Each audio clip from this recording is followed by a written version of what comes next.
פוגע במשקוף אתם חייבים להירשם ולתת להם.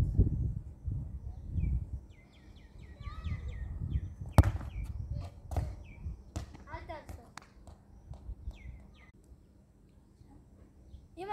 אם אני פוגע במשקוף, אתם חייבים לרשום בתגובות איזה כיתה.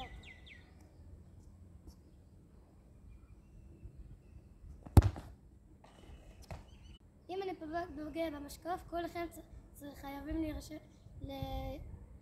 לכתוב בתגובות אני אוהב מכבי, למרות שאתם שונאים מכבי, ואם אתם אוהבים בית"ר, אחלה.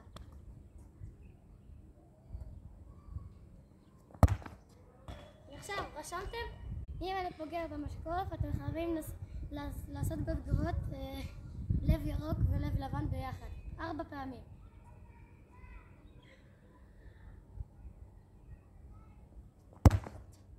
עשיתם?